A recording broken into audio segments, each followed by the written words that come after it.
অনেক দিন পর সকালটা আজকে এত আলো দিয়ে শুরু হলো।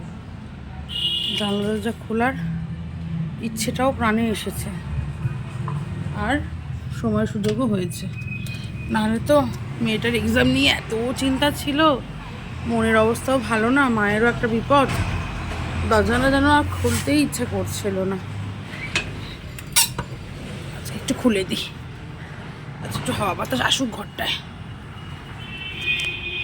আমার বাবা বলতেন যে বাড়িতে বিছনায় রোদ হাওয়া লাগে সেই বাড়িতে নাকি রোগ জ্বালা কম হয়। বাবার কথা চিন্তা করেই এই খাটটা আমার একদম এই বিছানায় একদম এই জানলার খুব কাছে করা। আমরা এই ঘরটাতেই এই জন্য শুই। এদিকে স্কুল থেকে নিয়ে চলে এসেছি, গায়ের মধ্যে যেন আগুন জ্বলে গেছে। এখনও ঠান্ডা পুরোপুরি যায়নি, বসন্তকাল আর ফাল্গুন মাসের ঠান্ডা। তাতেই মনে হচ্ছে গায়ের মধ্যে পাখা চালিয়ে বসলাম সাঁই সাঁই করে। দেখবেন এই দেখুন সাঁই সাঁই করে পাখা চলছে। এইবার যা গরম পড়বে না, মারাত্মক, পুরো বুঝতে পারছি। যাও গা মুছে নাও, ওই তো ওখানে গামছা দাও, নিয়ে নাও।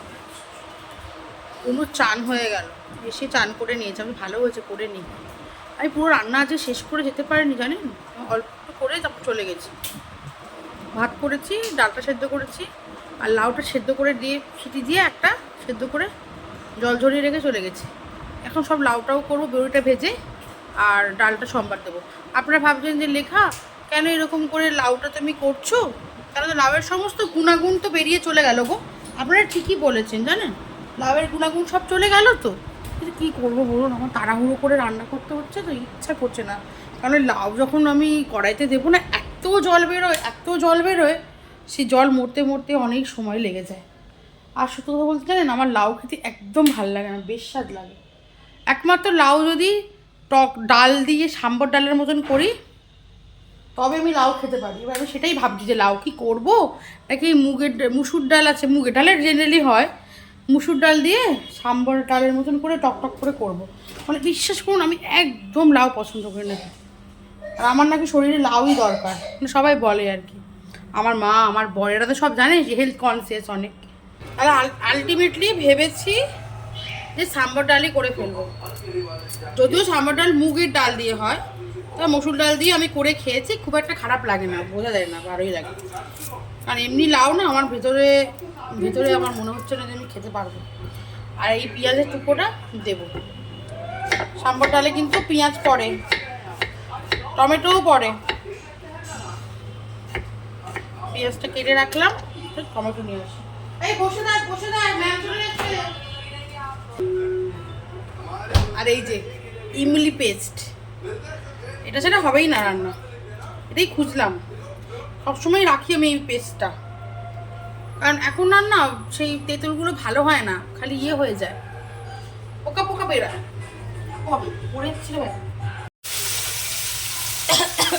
অনেক কথাও বলেছি, অনেকটা ভিডিও করেছি, কিন্তু অন করতে ভুলে গেছিলাম ক্যামেরা।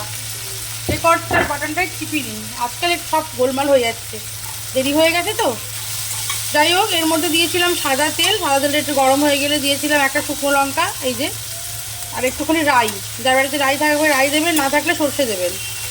যখন চড়বড় করে উঠেছিল ফোড়নটা, তখন দিয়ে দিয়েছি এই যে একটু কেটে রাখা পেঁয়াজ, একটা টমেটো।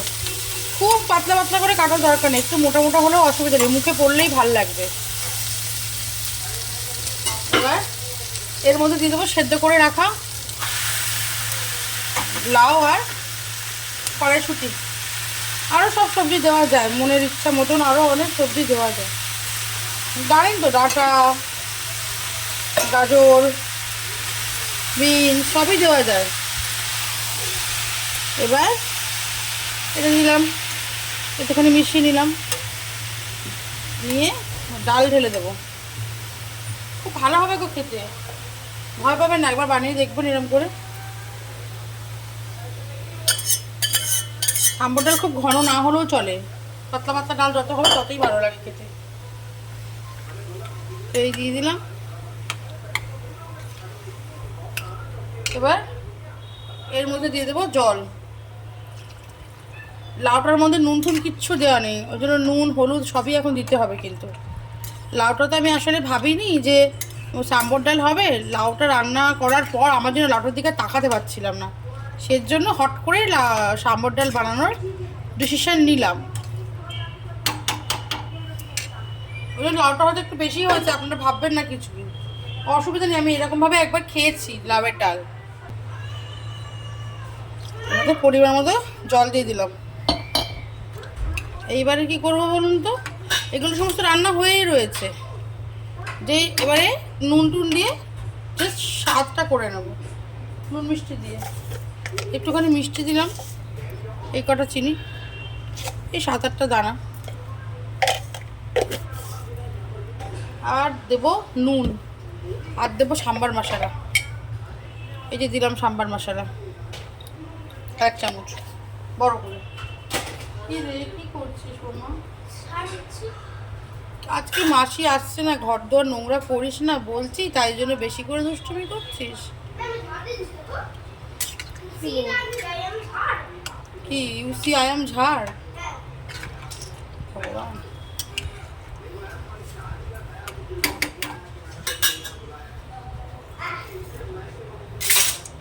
তাহলে নুনটা চেক করব, নুন চেক করে টকটা দেবো। এবার ফুট উঠলেই রান্না কমপ্লিট, কারণ সব সেদ্ধ করা তো, খুব সোজা সাপটা রান্না। ভালো হয়েছে, টেস্ট এসে গেছে। শুধু টক আর নুন দিতে হবে, সাম্বার মশলাটা দিলেই খাওয়া যায় বাবা। কী যে দেওয়া আছে ভগবানই জানে সাম্বার মশলাটার মধ্যে। আমার মতো মানুষদের জন্য এই গরমকালে সাম্বার মশলাই ভরসা। সাম্বার মশলা আর টক বাবা, আমের ডাল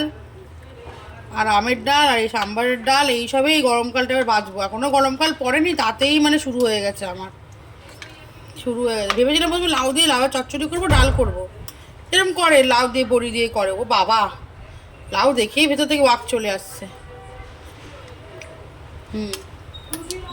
ঠিক আছে, ও দিয়ে দেবো এর মধ্যে লেবু বলছি টমেটোর কাই করে টমেটোটাকে রেডি করে রাখা আছে। টোকা হয় না বলে এইটা কিনে আনা, এই প্যাকেটটা। ফুটন আসুক। হ্যাঁ, ডাল কমপ্লিট। অনেকটা যেহেতু বাঁধাকপি এই লাউ রয়েছে, তাই জন্য একটু ঘন ঘন হয়েছে, তবে এটা আরও একটু পাতলা হলে ভালো হতো। পাতলা আর করা যাবে না, কারণ এই ডালই শেষ করতে গিয়ে আমার মানে যাচ্ছে তাই অবস্থা হবে। আর আমি এর মধ্যে ডালের জল দিয়ে ডাল বাড়াবো না, এটাকে শেষ করবার জন্য এরমই থাকবে। খেতে ভালো হয়েছে, আমি টেস্ট করে দেখেছি। তাহলে এটাকে বন্ধ করে দেবো, দিয়ে এবার গিনি খেতে পেয়ে গেছে, গিনিকে খেতে দিয়ে দেবো। চলো না, গিনিকে খাবার দিয়ে দিই। গিনিকে খাইয়ে নিয়ে চলে এলাম। গিনির ম্যাম ফোন করেছে, গিনির ম্যামের বাড়িতে কোনো গেস্ট আসবে, ওনার বাড়িতে ওনার ঠাকুমা মারা গেছে, তার উপলক্ষে আগামীকাল শ্রাদ্ধ শান্তির পুজো আছে, তার জন্য উনি এসব ঘরোয়া কাজগুলো করার জন্য আসতে পারবে না।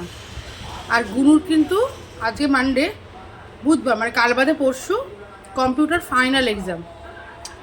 তাহলে কি করব, ম্যাম আজকে আসতে পারবে না, কালকেও আসতে পারবে না, তাহলে আমাকেই পড়িয়ে নিতে হবে। এই জন্য আমি বাচ্চার পড়াশুনো কাউকে দিতে চাই না। যাই হোক, তারপর আজকে মাসিও আসবে না, কাজে ম্যামও আসবে না। আমি গিরিকে তাড়াতাড়ি করে ভাত খাইয়ে দিলাম, যাতে ম্যাম যদি আসে ও খালি পেটে পড়তে পারলে অসুবিধা। কারণ ম্যাম যখন যখন বেলা পড়ে যায় তো ভাত খেলে অসুবিধা হয়, তখন শরীরটা ওর খারাপ লাগে। যাই হোক, গিনির খাওয়া হয়ে গেছে, আমার বড় একটা কাজ হয়ে গেছে। গিনি বন্ধ করবে, ঘুমাবি। ওকে টিভি দেখুক, আমি বাসন মাজবো, তারপর ভাত খাবো, তারপর একটুখানি শোবো। গিনি শোবে, আমি সেই সময় ওর কোশ্চেন পেপার রেডি করবো, ঘুম থেকে উঠে কোয়েশ্চেন করাবো, কম্পিউটার পরীক্ষা নেবো একটা। ও পারবে, ঠিক আছে, ম্যামকে আসতে হবে না। আমি অনেক পড়া, এই যে ম্যাম তো 1 মাস হলেও জয়েন করেছে, পারবো। কিন্তু কী বলুন তো, যে আসবো করে আসে না, একটু মনের মধ্যে একটা অ্যাংজাইটি হতে থাকে, আর কিছু না। আমি তো জানতাম যে ম্যাম আজকে দুপুরে আসবে না, তাহলে আমি আজকে সকালবেলা যখন আমি ঘরে ছিল সেই সময়টা একটা কোয়েশ্চেন পেপার সেট করে রাখতাম, তাহলে এখন ওকে টিভি দেখতে দিতাম না, এই সময়ও একটা পরীক্ষা দিত। যাই, সেটা যখন হয়নি সেটা নিয়ে আলোচনা করে কোনো লাভ নেই। ওই ডালটা বানালাম, ওটা দিয়ে মেখেই গিনিকে, কালকে মাটন ছিল 1 পিস, সেই দিয়ে ভাত খাইয়ে দিয়েছি, খুব ভালো করে খেয়েছে। আমি এবার বাসন মাজবো, তাহলে চলো না স্টার্ট। ভাত খাওয়া হয়ে গেছে, এই দেখুন 2খানা খেজুর নিয়ে নিয়েছি, এই খিচুড়িটা খেলে ভালো লাগে। গিনু টিভি দেখছি কেমনভাবে। লাস্ট কিন্তু কোনো এটা হয়ে গেলে চলবে আসবি শুতে। না না ওখানটা বিছানা না, পিঠে ব্যথা করে আমার শুলে। না না এখানে শুতে পারবো না, পিঠে ব্যথা করে। কেন বেডরুমে শুই না? না না না ব্যথা করে ভাই। না না ওই শক্ত দিকে আমি শুতে পারবো না ভাই, যদি শুতে হয় আমি এই নরমটার দিকে শোবো। এখানে শোবো? টিভি দেখতে দেবো, টিভি বন্ধ করে দেবো। ঠিক আছে তাও এখানে শোবো? তা নেই এখানেই শুলাম তাহলে। সর লাইট মাইট বন্ধ করে এখানেই শুই তাহলে। সকালবেলা কেচে কুচে যে চাদরগুলো মেলে দিয়ে বেরিয়েছিলাম সেই চাদরগুলো নিয়ে নেব। এখন বুঝতে পারছি না কখন কি করব। কিছুগুলো ভাঁজ করে আবার এখানেই রাখা আছে, থাক। এটা আমার চাদর আর এটা হচ্ছে গিয়ে গিনির। একটু কমফোর্ট দিয়ে ধুয়েছি তো, মানে ওয়াশিং মেশিনে একবারে দিয়ে দিয়েছিলাম। এত সুন্দর গন্ধ বেরোচ্ছে, আজকে দুপুরবেলা রেস্টটা খুব ভালো হবে।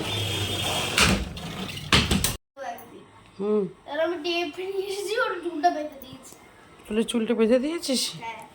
ফুলের ভালো করেছিস, আর ঝুলঝুল করলো না। চ আমিও জাস্ট কয়েকটা হাতের কাজ সেরে নিই। পড়তে বসিয়ে দিয়েছি, গুনু পড়ছে, তো পড়ে মুখস্থ করে নিই। কাল কম্পিউটার এক্সাম আছে। ম্যাগি একটা করে দিয়ে ওকে নিয়ে আমি কোয়েশ্চেন লিখতে বসাবো। এই জলগুলো করতে হবে, এত জল টান হচ্ছে কি বলবো। তার আগে একটুখানি ভাতের হাঁড়িটা আমি ফ্রিজে ঢোকাই আগে। গরমকাল এত না, ভাতের যখন তখন ভাত নষ্ট হয়ে যেতে পারে।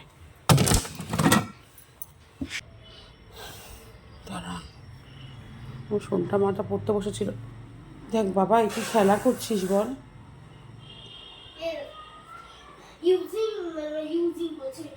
It is a combination of different color. আমার কিন্তু মাথা গরম করিস না শোনাই, খুব রেগে যাচ্ছে জানিস, বিশ্বাস কর। Sorry. বেলুন যেন হাতে না থাকে, এক্সাম হয়ে যাবে তারপর। আগে আমাকে আমার লেখাগুলো লিখে দিবি তারপর। এক্ষুনি পড়তে বসাতে পারলে খুব ভালো হতো, কিন্তু কী করবো বলুন তো, হাতের কাজ শেষ না করে কী করে বসাবো। ঘরটা ঝাড় দেবো, সন্ধে বাতি দিতে হবে একটু, তারপর তো বাচ্চাকে নিয়ে পড়তে বসাবো। আর করবো না, এখন গিয়ে ভাবছি কোয়েশ্চেনটা আগে লিখে দেবো আর ম্যাগিটাকে করে খাইয়ে দেবো, না খালি পেটে কী করে পড়বে।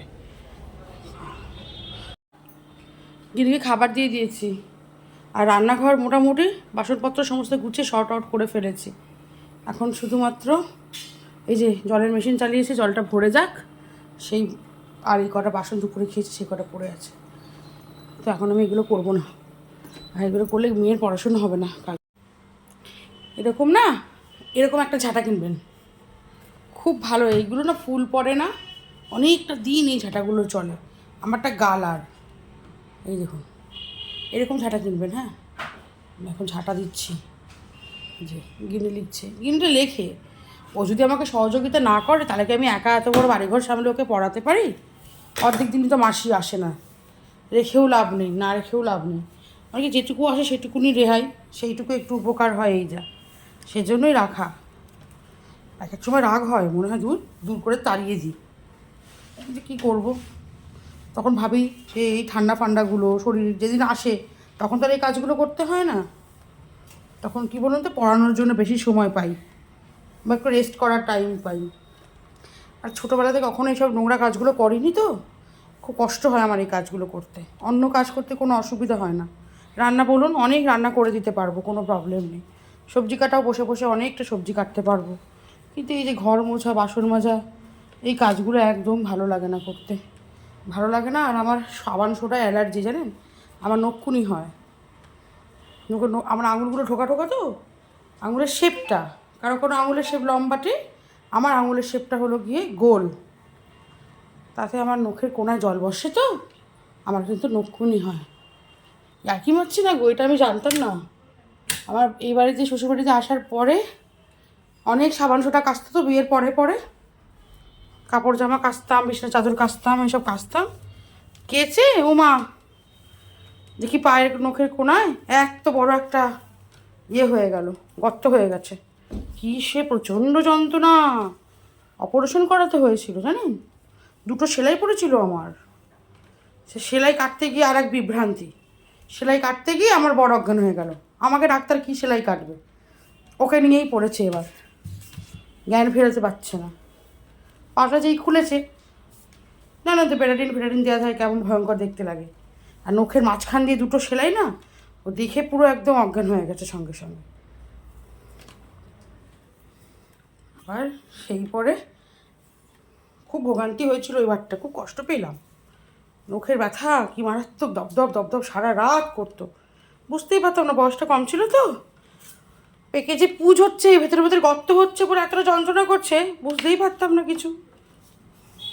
ওই ডাক্তারই বললো, যে ডাক্তার অপারেশন করেছিল সেই বললো যে আমার নাকি সাবান সোডাতে অ্যালার্জি আছে, মানে তারপরে থাকে আর কি, ঘরে যায় খুব তাড়াতাড়ি, নখের কোণগুলো নষ্ট হয়ে যায় খুব তাড়াতাড়ি। আমি এরকম সেই ধরনের মানুষ আর কি।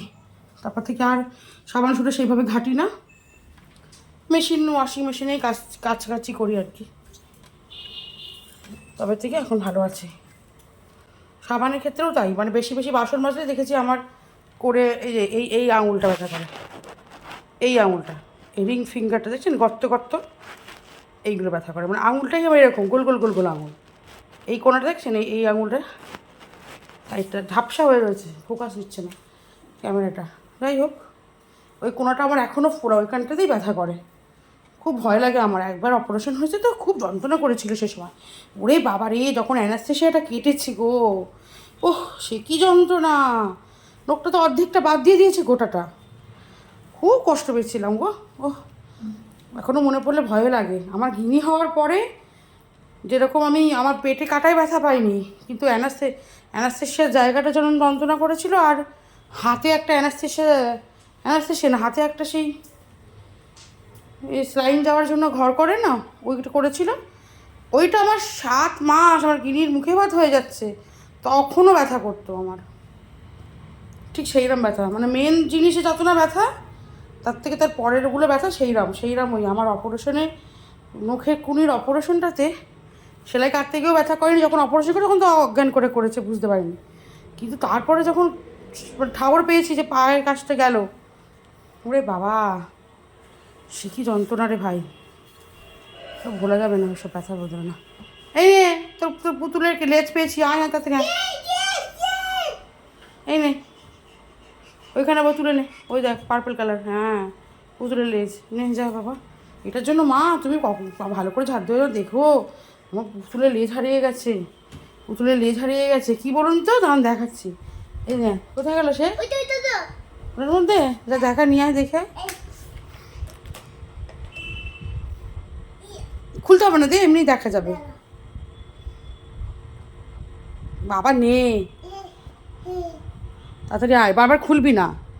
এই দেখেন, এই যে এই পাশের যে ল্যাসটা ছিল, এই ঘোরানো ল্যাসটা খুলে নিচে পড়ে গেছিলো কোথায়। আবার এটা একটা পেন্সিলের মাথায় লাগানো যায়, পুজোর মধ্যে থেকে ল্যাচ খুলে চলে যায়, কেমন ডিজাইন কে জানে।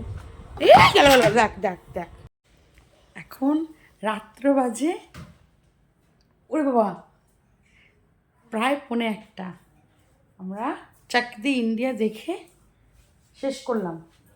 আজকে গিনিকে পড়ানো হয়ে যাওয়ার পর একটু বাজারে গেছিলাম, বাজার থেকে এসে রান্নাবান্না করে খেয়ে চাকদি ইন্ডিয়া দেখতে দেখতেই 1:45 বেজে গেল। তাহলে আমার বকবক আজকের মধ্যে এই অবধি রইল। দেখা অবশ্য আমার একটা ব্লগে, ততক্ষণের জন্য সবাই খুব খুব খুব ভালো থাকবেন, কেমন? Bye bye bye bye.